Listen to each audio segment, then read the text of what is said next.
Your boy Forever Cabron coming in to let you know to check out What's Hood with me, the Compa FC, where you can roll one up with a real one. We chop it up about everything, dog. Politics, hood shit, music, movies, acción, you name it, la causa, el movimiento.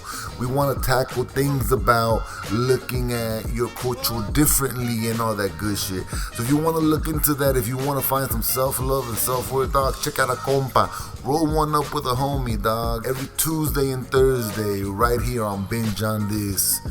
Check a homie out, dog. Stay up late. I did notes. I did some homework. Hey. Welcome, Randy J. Burrell, to this the Same of All Trades podcast. Dude, it's great to have you on. You're a buddy of mine and an actor. And dude, I'm really excited to have you on here, man. Thanks, man. I'm happy to be on. Heck yeah. So I asked you to be on here because you happen to have a gig that I wanted to do a long time ago. And then I saw what it entailed. It was pretty hard. It's a lot of hard work. It's a lot harder than what people think. People think come out to LA, become an actor, make it big, struggle for a little bit. But dude, it's hard out there. It's dog eat dog. Why don't you tell me a little bit about your journey and what you did to get here? Well, I'm sure like many, kind of just came out here with nothing. I didn't have friends. I didn't have family. I think I drove out here with $250 and just kind of winged it, man. I mean, obviously, I had the help with family would send me money here and there just to get me going, but nothing sustainable to the point where I was like, comfortable. I was always like, man, you did that whole thing where you have to surf couches for a while, then you finally find a place. And then, it took me probably, I'd say a good year and a half just to figure out how to comfortably survive in Los Angeles. And then you could get focused on acting. You know what I mean? To navigate in the waters, the waters of LA at this point, because it's a city that you got to get used to. Because you moved out from where? Florida, Tampa, Florida.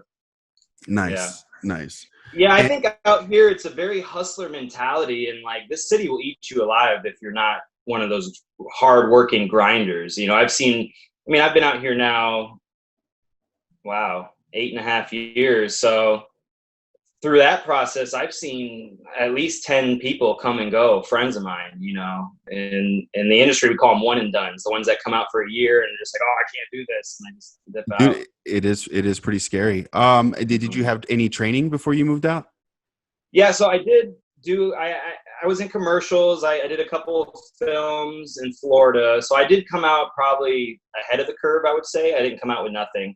But the thing with LA is, they look at anything you've done in another state. It's not like that so much anymore because, Georgia and everything's all blown up. But at the time, they saw all my previous work and it was laughable to them. Like, oh, well, that's not a Los Angeles production, so it doesn't matter. You have to start over. So, like, me coming out here, I felt ahead of the curve, having a demo reel, having my headshots all lined up. And it helped a little, but not – like I would tell people now, like, definitely get that demo reel. Definitely get your headshots set up even before you move. Because it works now more than it did back then. Now you have to, or back then you had to have LA productions where they didn't care. Well, especially with this whole internet age, doing auditions from home at this point with the whole totally. That does change everything up. Why did you pick LA and not New York for the acting world?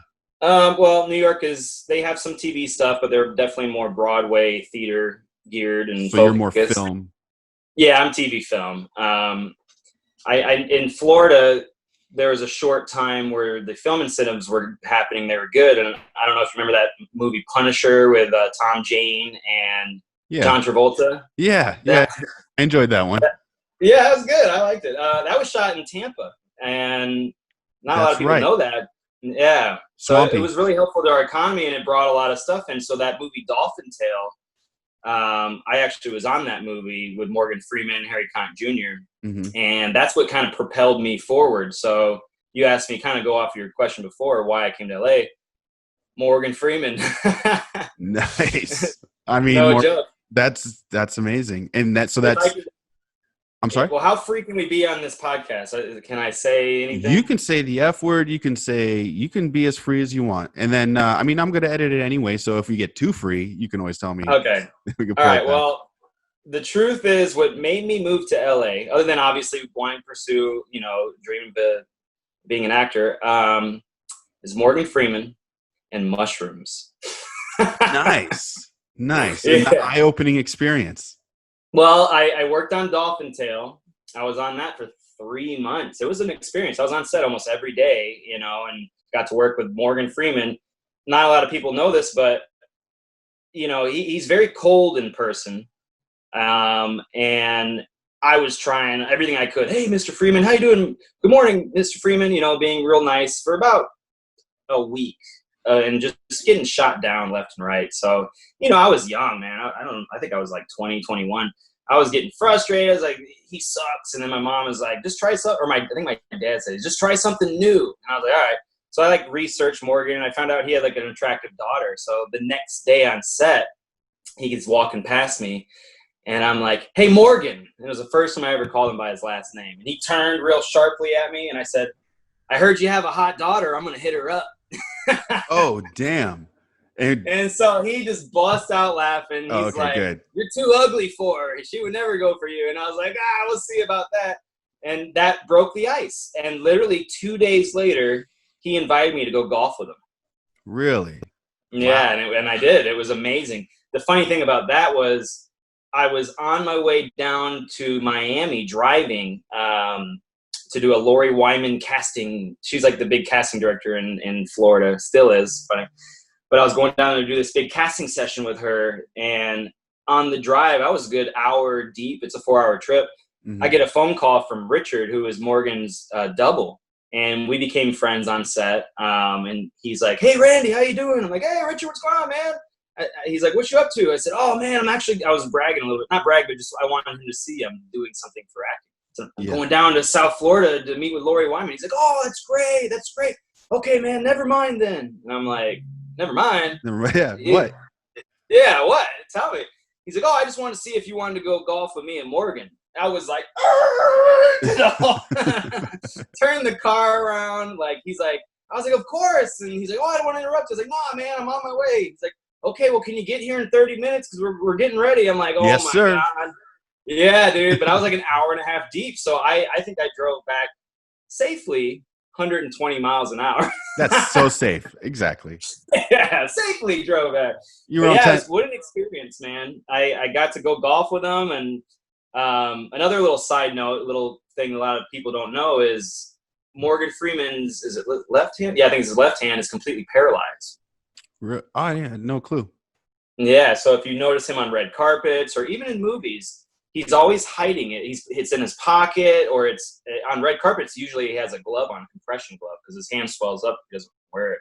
Mm-hmm. So the crazy thing about that is when we were golfing, he was golfing one-handed and crushing it. That's great. That's insane. I know. And I'm sitting there I'm like trying to get pointers like, Chubbs and Billy Madison. I'm sitting here. I turn around and I said, Richard, is it like this? And then Morgan yells out, God damn it, Randy just hit the ball. And I was like, oh, I hit the ball. I was like, holy shit. And that was my Morgan experience. So, and where did the mushrooms come into play? Oh, so after golfing on the ride home, Richard was like, hey, Randy, why don't you tell Morgan about that script you're writing? I was like, oh, yeah, okay. So I wrote the script about Vietnam. It follows a white character, black character, and it's perfect for right now, honestly. And they come together and, they survive. And it's like the whole message of the movie is, we're all just people and race doesn't matter, So, and it's Vietnam, which is kind of badass, obviously. Yeah. But Morgan loved it. And so he had me sit down the next day with his manager, and they were talking about purchasing it. Crazy thing is they lowballed me. They offered me $50,000, which at the time, I just got done writing it, and you're a writer. So, you put your heart into something. You want to pull that Sylvester Stallone, like hold on to it and be like, no, this is my Rocky right here.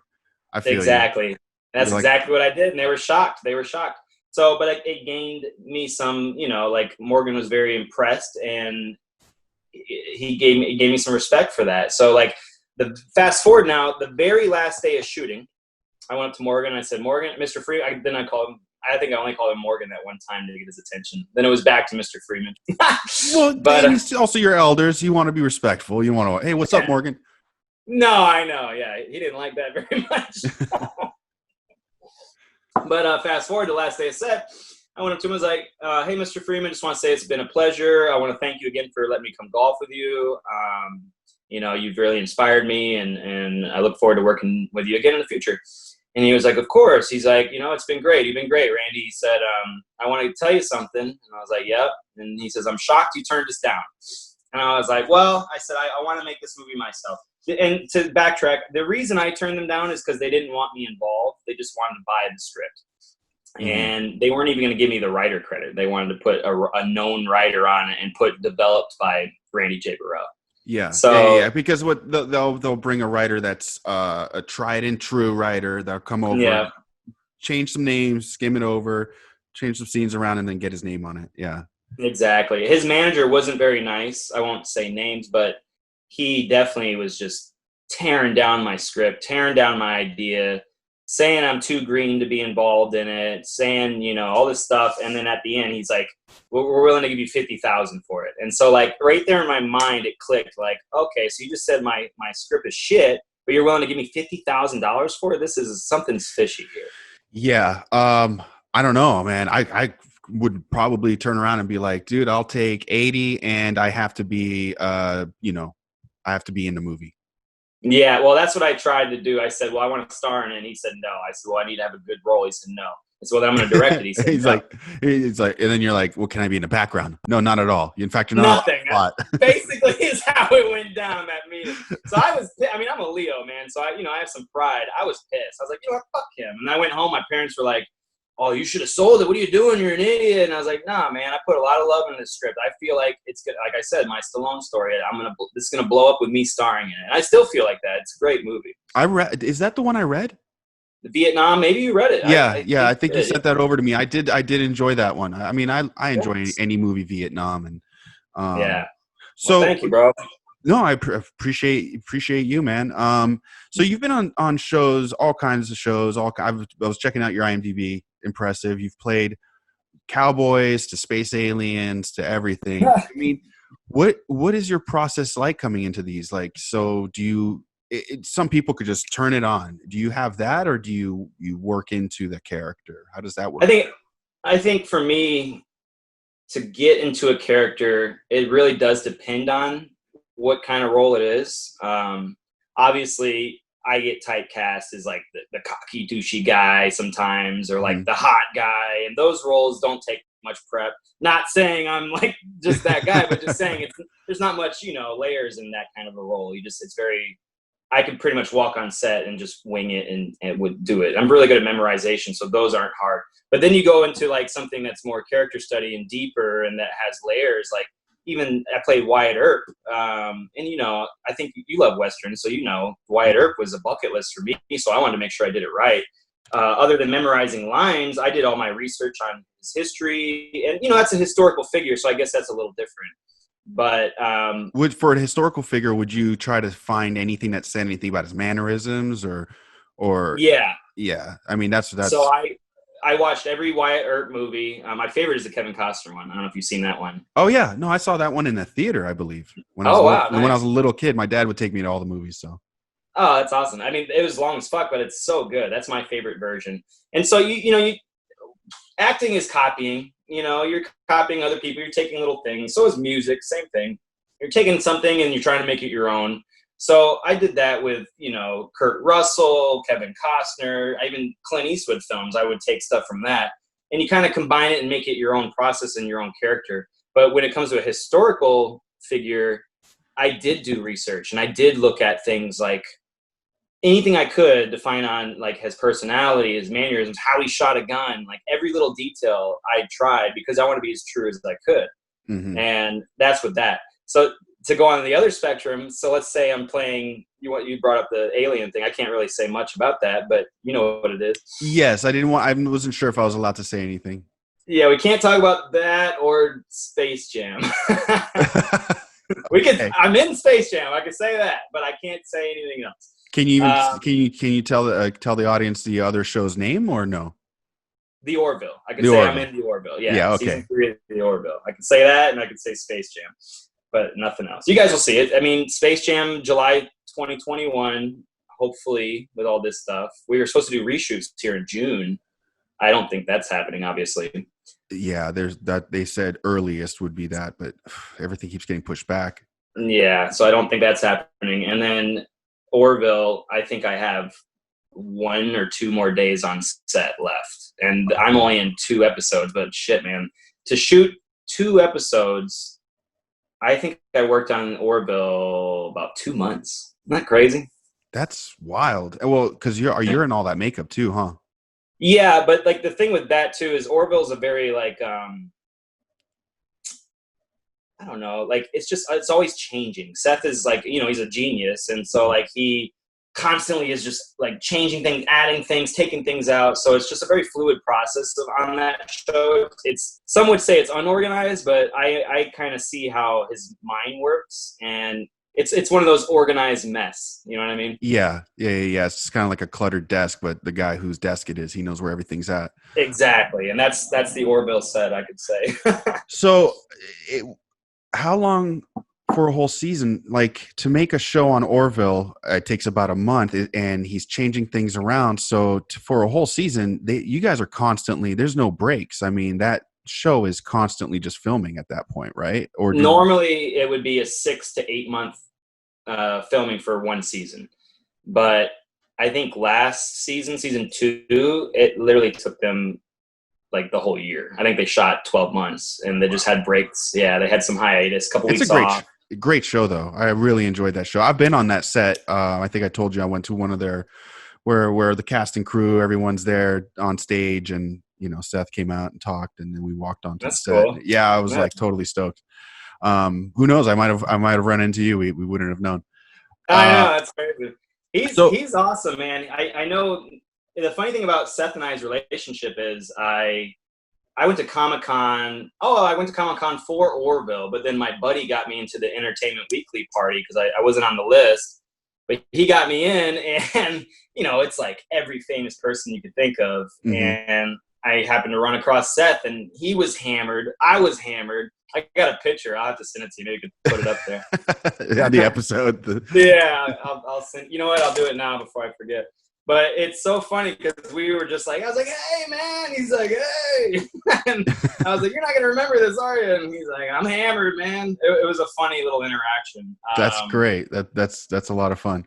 Yeah, because I heard he's not difficult, but he's he knows what he wants, and he works hard. But so that's what I was saying. So here, I just sent you the picture. Oh, okay. So on set, he's you would think he's Mr. Jokester, Mr. Family Guy, and he's really not. He's very focused. He's very serious. And, some people say, oh, he's not that nice of a guy. Like, I've heard that from other people, like other actors. And that's not true at all. He's a super nice guy. He's a great guy. He's just super focused. So me personally, my personality, I'm kind of a jokester. I'm goofy. Uh-huh. Yeah. You're not very serious. No. I can be, but when I don't have to be, I'm not. Oh yeah, you guys are hammered. I'm looking at the picture right now. You guys are hammered. That's great. Yeah, that was a good night. Anyway, so I was the only one. I had cast and crew coming up to me and like, man, I've never seen Seth laugh like that, and like, wow, you really got him to break down. And so I was just like winging out jokes. Because I worked with Jay Leno. Like 2 weeks prior to shooting on the Orville, and Jay just like he threw me like 3 or 4 really good jokes, so I just like kept them in my arsenal. Nice. Hey, dude, Jay Leno gives you jokes. You hold on to those. Oh man, there's some great ones. But I told I started off slow with Seth, and I just was killing him. He was dying laughing. I even so long story short, we just really bonded. I think one day he brought me to set. I didn't even shoot. I was just there making him laugh all day, and I'm pretty sure that's what he wanted. He just brought me to set to keep him in a good mood. That's really cool. Hey, you never know too. He's like, I'm going to keep this guy in my back pocket. I like this. Yeah, well, we talked about that, and we'll see. I don't want to jinx anything, but yeah, no, dude, and this is an industry of relationships. Yeah, exactly. It really is. So I I do want to go back real quick because we skipped over that. Mushrooms. Oh yes, we're back to mushroom. This is what happens when you take too many mushrooms, children. We we get a little off topic. Get a little sidetracked. This is important because I don't even think I finished my thing with Morgan. So the last day on set, I shook his hand and he said, I'm surprised you did that, but I respect it. And I was like, thanks, Mr. Freeman. And he said, honestly, Randy, if you want to be an actor and you're serious about this, then you need to move to LA. And he told me that, and I shook his hand. I said, all right, thank you, Mr. Freeman. I shook his hand, and that was it. His last thing was move to LA. So it kind of stuck with me. I was like, all right, shit. So I started thinking about it. I was like, you know what, maybe this is the move I need to do. I would say we wrapped the wrap party, all that. So maybe like 3 weeks after, I'm with some friends, and we did some mushrooms. Well, they ran back to the house or something. I'm out. We were on this, Florida, so everyone thinks of swamp, and no joke, it was kind of a swampy area. it was a park in Tampa. Tampa's not very swampy, but there's little sections. It was a park with a bridge. Yeah. Oh, no, there was alligators for sure. It's a park with a bridge over water, and underneath was a bunch of gators. And then I was sitting on the bridge, just chilling on the mushrooms, and they all ran back to the house. So I'm sitting there by myself, kind of just like chilling. You know how mushrooms work. It's not that visual unless you close your eyes. So I closed my eyes as I'm looking at the moon. And then the moon, no joke, turned into Morgan Freeman and said, move to LA. And I was like, whoa. And it just hit me, dude. I was like, I have to move to LA. And literally a couple days later, dude, I moved to LA. Insane. Yeah. Insane. Well, mushrooms, the moon, and Morgan Freeman. Hopefully one day you'll be able to tell him that, man. That's insane. That's great.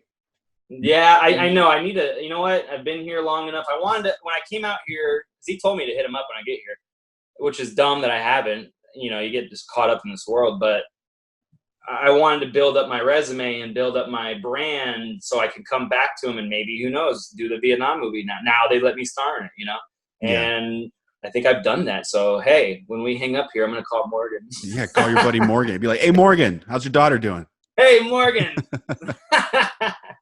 Yeah. But no, for real, I think that's something I need to do. Probably would be smart. So, I'm going to. As an actor, I mean, you are your own CEO. Yeah, man. And that's something everyone asks me, and they always say, like, well, I just have to get an agent, then I can do this and that. And a lot of people in this industry, and I would say in the arts in general, I'd say music too, and producing, they want to wait till the product is perfect and wait. They're always waiting till I'm ready. Like, oh, well, I have to get this and get this lined up first before I can go out and do that. That's shit. You don't wait for nothing. You like, it's definitely a probability game with acting. Like, you do 100 auditions, you're probably only going to book one. But if you're waiting to get an agent, you're not auditioning, you're not going to get shit, obviously, So how do you feel with the audition process the way it is? I mean, are you good with auditions, or are you? Some people hate auditions. I'm not an audition taker. I'm not good at memorizing. So, well, I prefer in-person auditions over video auditions because I'm such a perfectionist. And when I do a video audition, if I mess up one little line, that if I was in person, I would just keep going and not even worry about that because they don't care that much. But when I do a video audition, I'm like, oh shit, I got to stop. I got to do the whole thing over, especially when it's like a monologue. It's a pain in the ass. So I don't mind auditioning. I do prefer in person. But the truth be told, like, I don't want to audition. I can't wait till I get to the point where it's just, oh, Randy J. Burrell, let's book him. He's great. I have my good days and bad days. Speaking of Space Jam, I thought I bombed that audition. I literally left. I called my girlfriend and I was like, I didn't get it. She's like, no. I was like, nah, I didn't get it. And I booked it. So it's really sometimes you could bomb it, but if you maybe connect with the people, I mean, it could be that too. I mean, I guess it's anything. I always say, this is a little quote I came up with. I need to trademark this. The actor's greatest enemy is their own mind. Yeah. Yeah, you'll psych yourself out. Yep, and then you'll get in your head and you'll start thinking, oh, I fucked that up. I didn't do good. Or, like, I need to memorize these lines. Like, that's one thing I could give people advice on with auditions and stuff is, keep your script in your hand, unless that throws you off. Some people it throws off. Me, it throws me off. But, like, if you forget a line, don't just stop. Just look real quick. It's not a big deal. There's like major A-list actors that don't memorize stuff really well, but they still get the job done. You know, in the end of the day, it's about what you do on set, not what you do in the audition. Yeah, it's also and you're what color are you? You're that color palette that they need, then perfect. They're going to use you. It's not if you've messed up one line, they don't care. No, exactly. And obviously there's difference, like commercials now, you can't mess up lines. That when you do a commercial audition, you have to fucking nail it. You have to nail every line, or if you stumble, then they're going to be like, oh, he's going to stumble on set and you won't book it. Mm-hmm. But, you know, that's like branding commercials, like Swiffer, you know, stuff like that. Other commercials where they just want real people, those are great because you don't have to do shit. You just go in there and don't even act like an actor. You're just like, hey, what's up? Hey, you just be stupid. Like we love him. He looks great. Yeah, exactly. Exactly. And then I'm sorry. No, you go ahead. I was gonna say, then you got your TV, and there's just like every audition is different. You have your industrials; those are really simple. It basically is a look. TV is, I would say, the hardest, to be honest, because really, yeah, because I mean, films. You know, obviously, it's usually a film. You do an audition, you get a call back, and you might have a screen test, but not always. You'll usually book it on a callback. Like I booked War Dogs on the callback, and I never had to do a screen test or anything like that. Mm-hmm. That's a funny story. I'll have to mention that here in a little bit. Dude, that movie, I didn't realize you were in it, so I looked at your reel of that scene, and then I totally remembered that scene because I remember cracking up. Like that was fucking funny. Thanks, man. That was really good. I really enjoyed that. I appreciate it. Thank you. Yeah, that was a fun shoot. It was only 2 days on set, but man. But I'll finish my point, and then we should go back to that because that's a funny ass story. So I was just saying, like film, you know, it's maybe an audition and a callback, and then TV, man, is wow. Like you could do an audition, a callback, a third callback. You got to come in with a screen test. Then you got to do a producer session. Then you got to do a showrunner session. Like you can end up doing 7 auditions just to get a role eventually on a TV show. It's crazy. And that's just to appease the television gods. Pretty much. The process is so dumb, and like I really believe after a callback you should know. You know, well, I guess screen tests are important. If I'm going to be directing something and I'm like iffy about someone, and I already have my lead, you know, installed and ready to go, I would want to see how they react with my lead. You know, yeah, so I get that. Yeah, the chemistry between them and stuff. Yeah, because you never know. You've seen movies where you're just like, wow, like they have no chemistry. How did this happen? Just like every Bruce Willis movie with a co-star. Yeah, I know, right? So for starting out actor that has just moved to LA today, I mean, with everything that you know, what should they do in this climate? Because there's a lot of actors out here now. But I'm talking about the people who just got off the bus. Well, if you're talking about now during COVID, I mean, I have no clue.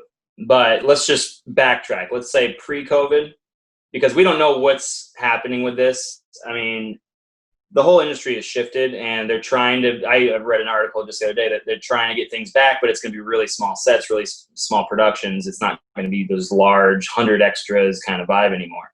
Which means more people that are out of work. More people out of work. You know, you would think less competition because a lot of people went home. But because they're now casting less people on set and they don't want their leads around that many people, there won't be as many roles where there's those little co-stars, guest stars, things like that, because they don't want to, you know, endanger their leads, their money makers, you know. So we're going to see how this plays out. We'll see, you know, like we have to learn living with COVID is our next step. It's not going to go away. Everyone's like, oh, it's just gone now. But no, man, it's still here. People are still dying. So we have to learn to live with it, and I think that's what's happening now. But to answer your question, pre-COVID, you definitely want to come out as prepared as possible, talking back how we were. You know, nowadays, you do want to come out here with a full reel shot, even if it's just you and a buddy, you know. And I tell people that want to overcomplicate things, you don't have to overcomplicate shooting a scene. You do a 30-second to a minute scene because that's all the casting director is going to see. It doesn't have to make any sense. It's just got to be either funny or dramatic, and you don't need to tell a story in the scene because the scene they're just plucking a scene if it's a real thing, you're plucking a scene from a movie. It's not always going to make sense. You're just going to see an actor saying lines like, oh wow, they killed that, Yeah. So a lot of people overcomplicate shooting a reel. You pick a scene, 2 people, you can do 3, but 2 is easy enough. You shoot a 30-second to a minute, and all you can do it on your damn iPhone if you got a newer one. You make sure it's horizontal. You get your coverage close up. You get your buddy's coverage close up, and you get a 2-shot. Boom. You get on iMovie, you chop it up, and there's your scene. All these people want to say, like, oh, I just have to get my reel, then I could start going for acting. Then I just got to get my agent, then I can start doing this. And another thing with agents, like, I'm not getting in trouble for saying this, but just don't name names. Yeah, I just won't say any names. I've booked all my major stuff has been on my own. I never booked anything significant with an agent. I booked some shitty little things, but nothing big with an agent. Space Jam, I got on my own. Orville, I got on my own. War Dogs, I got on my own. And when you say you got them on your own, what did you do to get to those? Just for those viewers out there, or anybody who's like, okay, well, what was that step? So, and then I'll tell you this. So all of them were kind of different stories of how I got it. But War Dogs, Actors Access, man, believe it or not. Okay. It was just Untitled. So that's the step. So let's say you come to LA, you want to have your demo reel or just one scene lined up. You're going to have to get the best quality headshots you can that represent you, and maybe a couple different actors or characters you could play. So like me, I'll get a headshot of a cowboy. I'll get a headshot of a doctor, things like that. I mean, people say that's cheesy, but casting directors' imagination sometimes is not the best. They want to see what they see. They read, Dr. Wright, okay, and then they see an actor with a doctor headshot. Oh, well, that guy's a doctor, and they pick that right away. They don't imagine things, Whereas if I had like just a clean headshot, they might browse over me because I look like everyone else. Mm-hmm. And a lot of people don't realize that the casting directors are going through like headshots the size of your thumb on their computer, like real teeny. So like, make sure your headshot's bright. If it's dark, you're going to get skipped over. Make sure it's something about it just pops, Mm-hmm. And once you have your headshot and your reel, then you get on, I would say, LA Casting first. LAcasting.com. Cha-ching. That's for your money. That's just going to be gigs and money, building resumes. Those are going to be your music videos, some commercials. They have short films on there, some features, nothing significant. Like, I don't think I booked anything that was like major other than commercial stuff on LA Casting. But that's really good to get started. And then once you have, because you don't want to get on Actors Access until you have a reel, because then you get dropped down underneath everyone that has a reel. They go first in front of casting directors. So yeah, I wouldn't even get on Actors Access until you have your reel set up. And then once you do, you have to get on Actors Access. Those are the 2 websites that agents will make you get on anyways. So that's a necessity. And then another necessity, whether I use it every day or not, is IMDb Pro. It's not the cheapest, but it's to be legitimate and to be taken serious from any major casting director. They're going to go to IMDb Pro, and if you don't have a picture on there or you don't have a profile on there, they're not going to take it serious. You're not going to get booked. And a lot of this advice is not just coming from my experience as an actor. It's coming from my connections and experience as a director and a casting director and a producer. I've produced, I've directed, I've done every job you can do in an industry. And I've also have, friends in high places that tell me all the same shit. So what I'm saying is coming from legit industry people, so I think that's IMDb Pro is a tool that, sometimes I'm like, man, I don't even use it. And then all of a sudden the one day I'm like, oh shit, I need that person's contact or something. And you can just access anybody. If I want to cast Tom Cruise, I can go and find his agent's number, email, everything. IMDb Pro, So it's pay to play, you gotta pay to play. It's not cheap, man. To be an actor, you're gonna be dropping some money. And then that's not even talking about acting classes, which I'm not a huge acting class guy, but they're necessary. For sure. And it's like any muscle, like, LeBron James doesn't just play basketball games. He goes to the gym and he works out, so exactly. Actors have to do the same thing. You have to stay sharp. And like me right now with my Q News, that's more of my way to stay sharp, coming up with the ideas, trying to be funny. Like, it's keeping my acting muscle sharp. So, so if someone let's say just want to start off, like they're an adult, they're our age, maybe even a little older, and they want to start acting. I mean, take acting classes and just start working that muscle. I mean, I guess that would be the only way. Yeah, acting classes because I do believe this. As an actor, even an artist, like a musician, I always go to musician too, but like you either have it or you don't. You can get better. Let's just say you're a horrible actor. You can train, do school in classes, private tutors, and you will get better. You'll be more comfortable. You'll find yourself more, but you might never be a star. You might never have that it factor. Like Robert Downey Jr. is Robert Downey Jr. and he just shines when he does any role because it's like the vibe. Like even Keanu Reeves. It doesn't have to say much, but he shines in every role because he's just Keanu Reeves. It's that it factor. And I don't think that's something that can be taught or trained. You either have that or you don't. But exactly. I wouldn't let that deter you though either, because you could still, there's plenty of ways to make money in this industry, whether you're going to be a famous actor or not, Yeah, and would you tell other actors, like let's say a starting off actor, they should probably get a job on set, anything they can get some set time. Well, I would say, to be honest, background work with Central Casting, it's free to sign up. They go and take your pictures for you. You're getting real on-set experience at major studios. You're really learning a lot. If you use it as a tool for growing, it's good. But if you get caught up in it, which a lot of my friends and a lot of actors, they do it too much. If you're on set as a background constantly, then you're not going to ever blow up as an actor. You just You have to be auditioning. You have to be putting yourself out there. Although, so how did I get? Oh, that was something. That wasn't background. I was going to say Orville, but no, background was through a connection. I mean, Orville's through a connection of mine. How I got that role. Actually, wait. Let me backtrack here. How I got the role in this season of Orville, I stole it from someone else. Believe it or not. He just like grabbed it from his pocket, or like, what do you mean? So I was hired to, there's so many jobs in this industry, it's wild. I was hired to be a fit model. Now I've been Ryan Gosling's fit model, I've been Chris Pine's. It's a weird job. You get paid pretty good to just go on and try on what's a clothes. fit model for those who don't know? So a fit model is someone that measures up to the actor, like they're the same size. So me and Ryan Gosling apparently have the same measurements. And you go and you try on the outfits that they're going to wear. That's about it. Yeah. Interesting. Yeah, they just want, and then they make alterations there. It's more for the wardrobe people. It's, just to get it perfect, because they don't want to come to set with an outfit that doesn't fit the actor. And then what if they have a blow up or breakdown, like a Chris Pine. No, I'm not going to say anything. I won't go there. I will say screw Jake Gyllenhaal though. Oh, shots fired. And you know what? I do have some little industry beefs. Jake Gyllenhaal and Miles Teller. Those two, we don't like each other. And it's because the industry is such a you're building relationships, and you don't get along with nobody can get along with everybody. Well, that was all them. I'm a nice guy. I was super nice. That's a whole other story. Jake got me cut out of a film because he was jealous of me. A girl that was talking to him came over and started talking to me.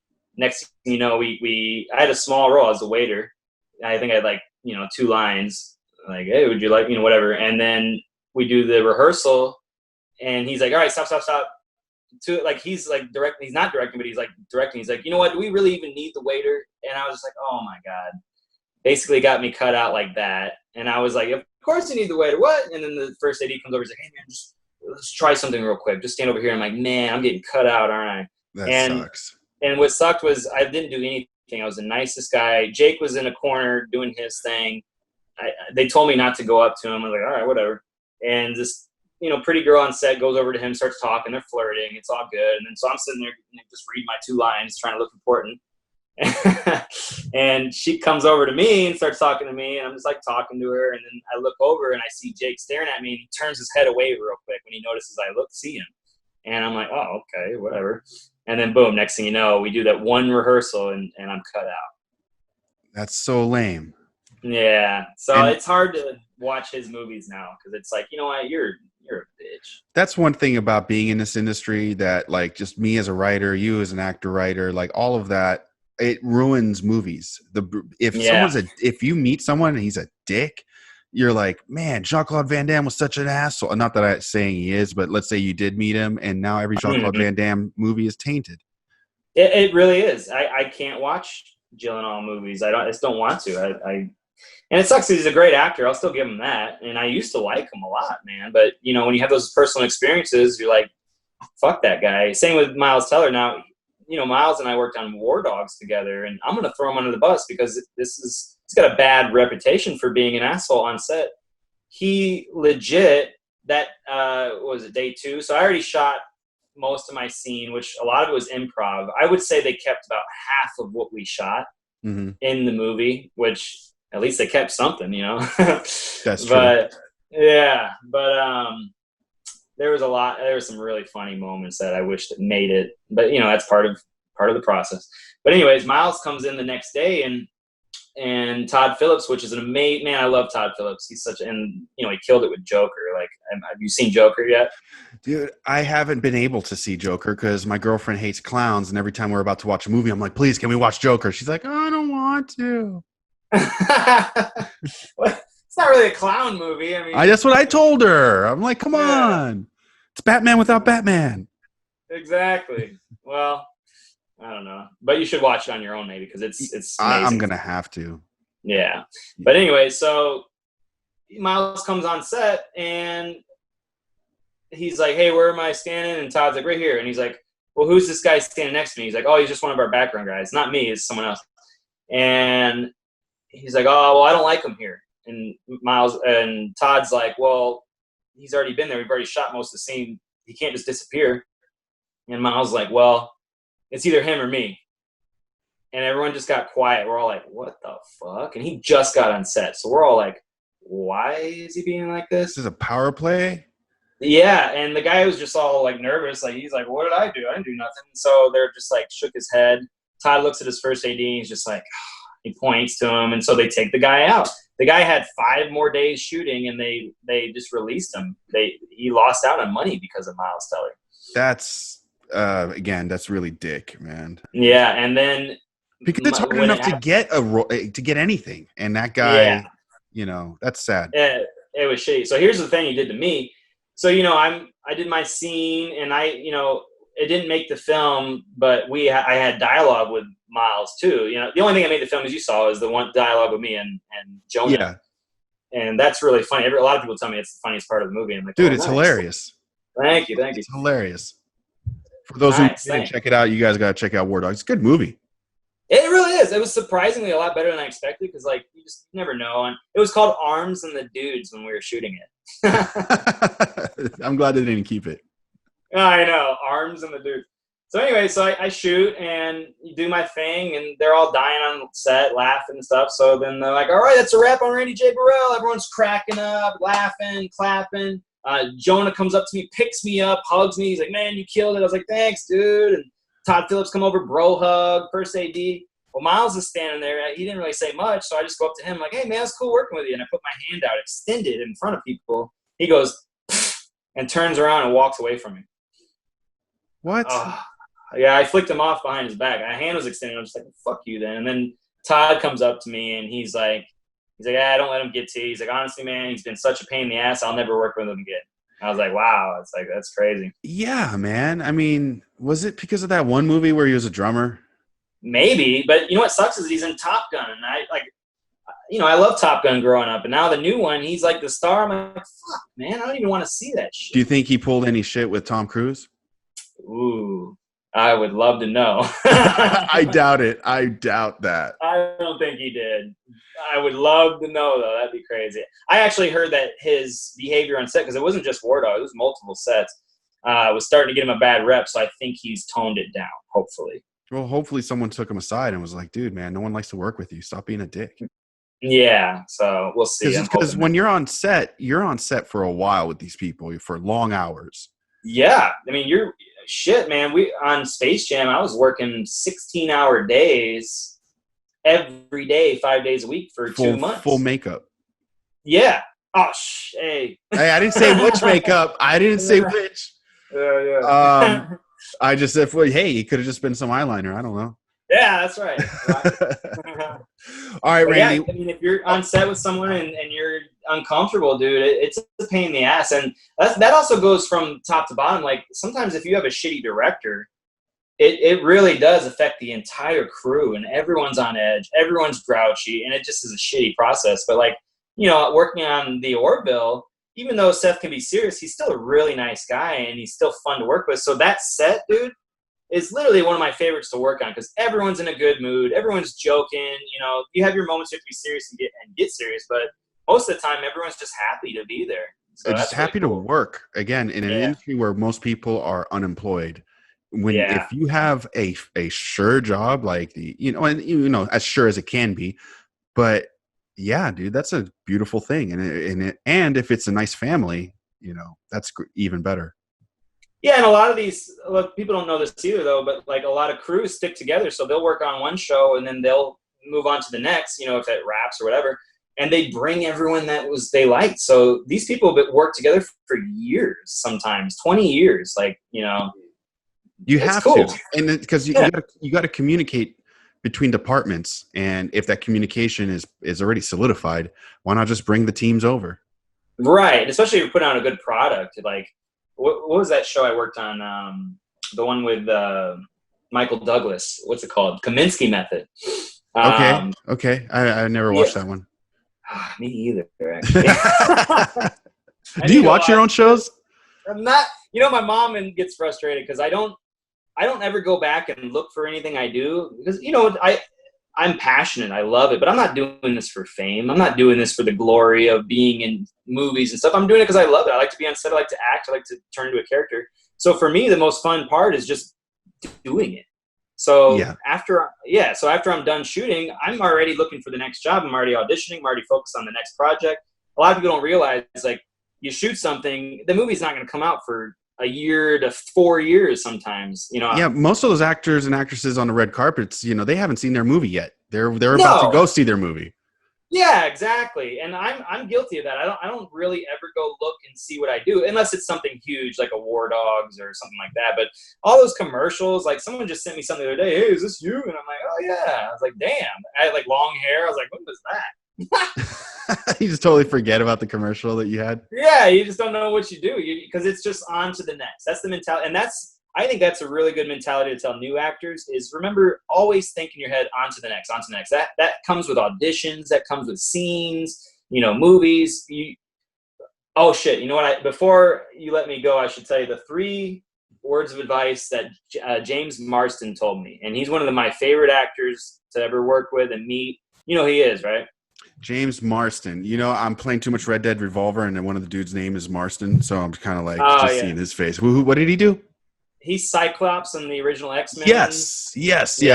All right. And he's Teddy in Westworld now. Yeah. Nicest guy. He didn't even know me. That's a funny story. Like, we were cowboys on Westworld, that's where I met him, and I yelled out, "Hey, Cyclops!" And he turned all sharp and looked at me, and I said, "Draw!" And I pulled out my gun, and he pulled out his gun, and I let him kill me. I fell to the ground. He killed me. And so, like that, I'm really good at breaking the ice, apparently. Yeah. You just yell the one thing they don't want to hear, and then exactly. it breaks the ice. So, yeah, after that, we literally sat down in one of the houses, Western houses, I don't know, what do you call it, sets, and talked for like 45 minutes. Like, I didn't even know the guy. He just sat there and gave me the time of day, the attention. Like, it was so cool, man. Like, such a nice guy. So he said these 3 things. I'll tell you. Number 1, keep your expenses low as an actor so you can focus on what brought you here in the first place. So you know a lot of actors. I know a lot of actors that come out here, and most of those kind of people are doing it for fame. They're doing it because they're the prettiest person in their town, and they want to get that glory, you know, and be famous. So they come out here and they move into like a really inexpensive West Hollywood apartment. They get like a flashy car. They go to the clubs and bars all the time, living that life, that actor life. Those people never get anywhere. And you know this. They really don't. It's all fake. It's facade. They just want to put on a show like they're doing something for their people back home. So they are sitting there struggling their bartending, waiting jobs because they have to pay their $2,000 rent, when if they just kept their expenses low, found a, like I live in it's like a 1-bedroom studio-ish. I don't know if you've been to my house, but I'm not going to say everything, but I'm paying pretty cheap price, man. And I've been here for a while because of that. I'm keeping my expenses low so I can focus on what brought me here, and that's acting. So I don't have to stress and struggle. I can make my money full-time as an actor, doing what I love, and still pay my bills, cover my bills. You know what I'm saying? I like how you're telling me keeping your expenses low with a bunch of comic books and statues. As you were saying, from Florida, man. I'm giving you a hard time. Oh, I know. And the second thing was treat every day on set like it's the last day you'll ever be on set. And I like that one because it makes you appreciate everything that you're doing on set. It makes you nicer to everyone that you meet. And you literally put the best performance that you do, because you never know. This could be the last time you'll ever be on set. So you really put out the good performance. And a lot of that is also networking. Like you said, it's all, they say all who you know. It's not all who you know, but it does have a lot to do with it. And me personally, with that mentality, I'll be on set living my best life, being happy, being positive, meeting people, talking to everyone. I've gotten a feature film role just because of a makeup artist liked me, and because I was nice to her on set. Really cool, followed each other on Instagram, and like she hit me up, hey, I got this job. Yeah, that's what they mean by it's the people you know. It's not, oh, my dad knows someone or my so-and-so knows someone. It's what people mean by it's the people you know. It's the relationships that you build. I think that's an excuse people want to tell themselves is like, well, no, it's who they knew. It's like, yeah, but that's because he was out there, or, it's not because daddy had an agent friend. It's not right. That type of, Well, those things happen though. Those do. That definitely happens. I don't want to discount that. Yeah, that's out there for sure. Those still happen, but no, it's not always the producers or the directors that, oh, they're going to help me out because they're friends of mine. Sometimes it's those random, set designer or gaffer. It could be anybody. The boom mic guy, the sound guy could get you a job. So it's just be friendly, treat every day like it's your last, and you never know, And that I do use that every day. Now there's those occasion times where I book like a shitty music video of some random dude from the Middle East, and I'm on set. I'm like, wow, this is just. I'm not winning. There's no awards. Yeah, I'm not gonna be super nice. No, I mean I'm always nice, but you know what I mean. It's not like that. You're just business. You're just business. It's just work. It's just a gig. So, and then the third thing was my jaw dropper. This one sucked. But it's, oh my God, is it true? Because I met him at year 3.5. So I did really good the first 2 years in LA. I booked my first audition, actually, that I ever auditioned in. And that was a web series that I shot for a couple months that eventually turned into a feature film. So my first 2 years, like, I was working constantly. And that was not the norm. That's not how it is. You have to grind. So I definitely... Yeah. I would say I got lucky, but I also earned it. I auditioned. I had to do a huge monologue, cold read. So I just cold read this huge monologue, and boom, they gave me the role like that. So that was cool. But anyway, so the whole point is at year 3.5, I was hitting a lull. I was like, fuck, like this is hard. I was like, man, I thought it'd be easier. I thought I'd make it by now because I was working so much the first 2 years. Year 3 came, I wasn't working that much. I wasn't getting as many auditions. I'm like, what's going on? Finally, I get Westworld, which was amazing, but long story short with that, I got cut out of that one too. I had lines and everything, and I got cut out. They didn't cut me out. They actually reshot the entire pilot. So, damn, yeah. I know, but that's part of the building your rhino skin as an actor.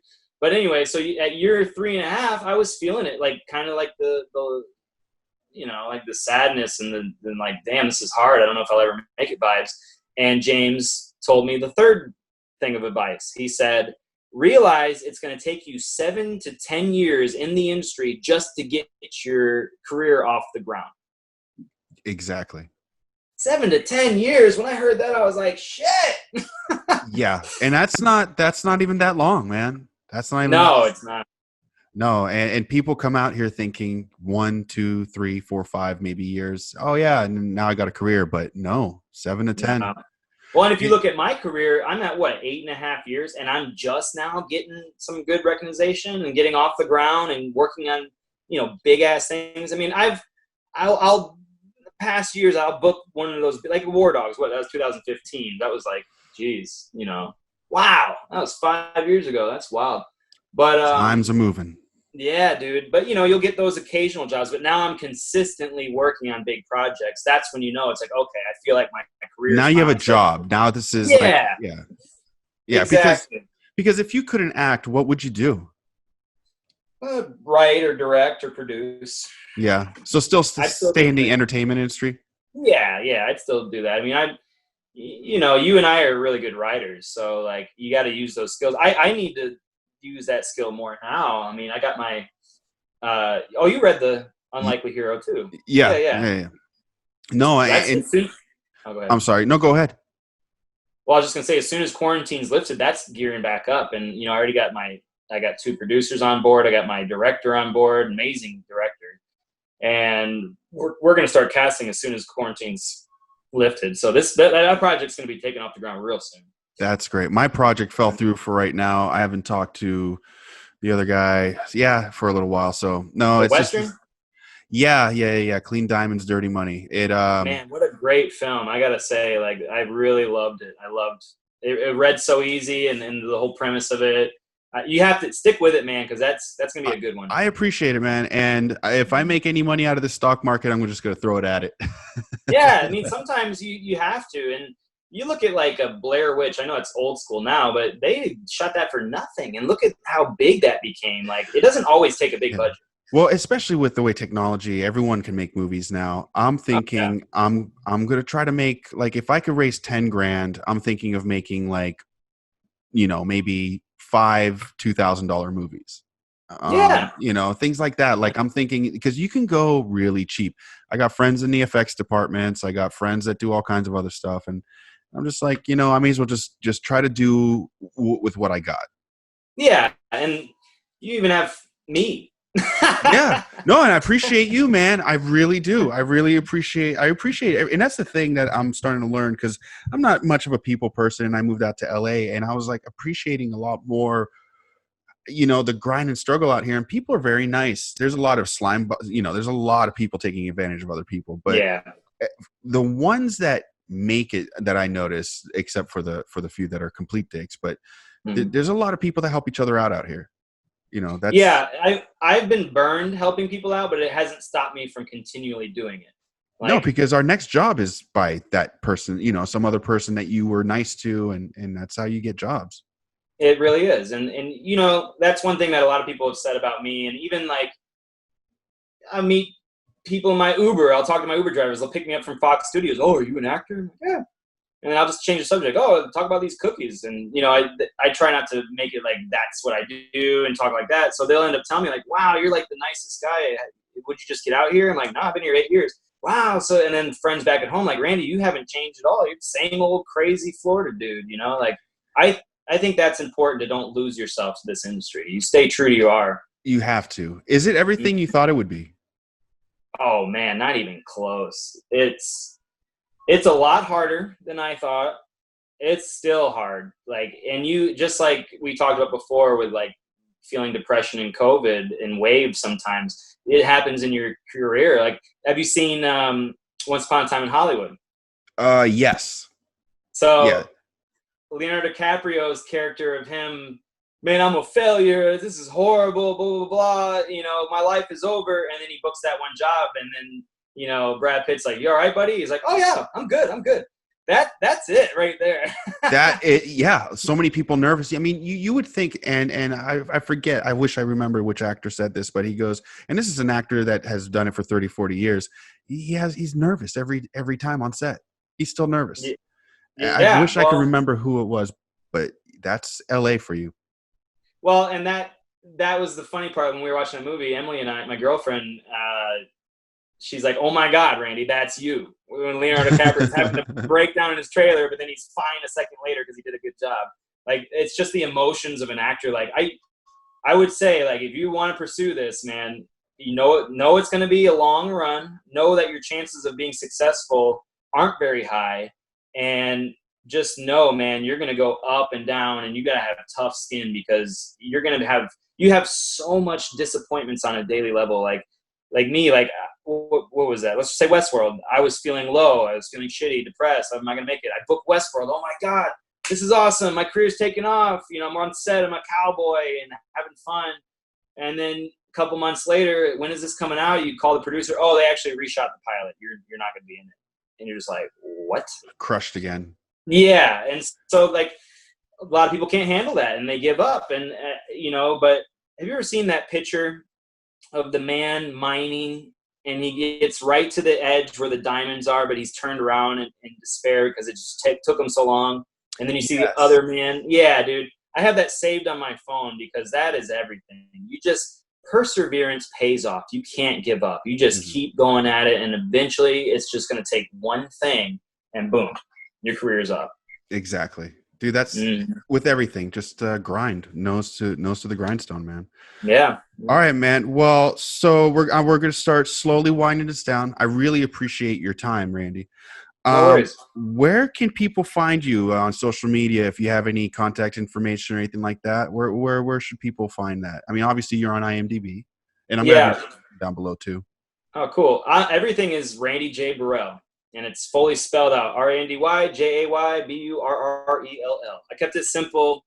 No one had it. I was like, all right, that's who I am. Just stick with my full name. So at Randy J. Burrell, Instagram, Facebook, everything, even YouTube. Awesome, man. Well, thanks again, man. I appreciate your time. This has been Sam of All Trades on the Binge on This network. Dude, I hope you have a good rest of your day. Thank you, brother. Thanks for having me. This has been fun. Oh, man, it's been a blast. Yeah. Take care. All right, bro. Take care. Later.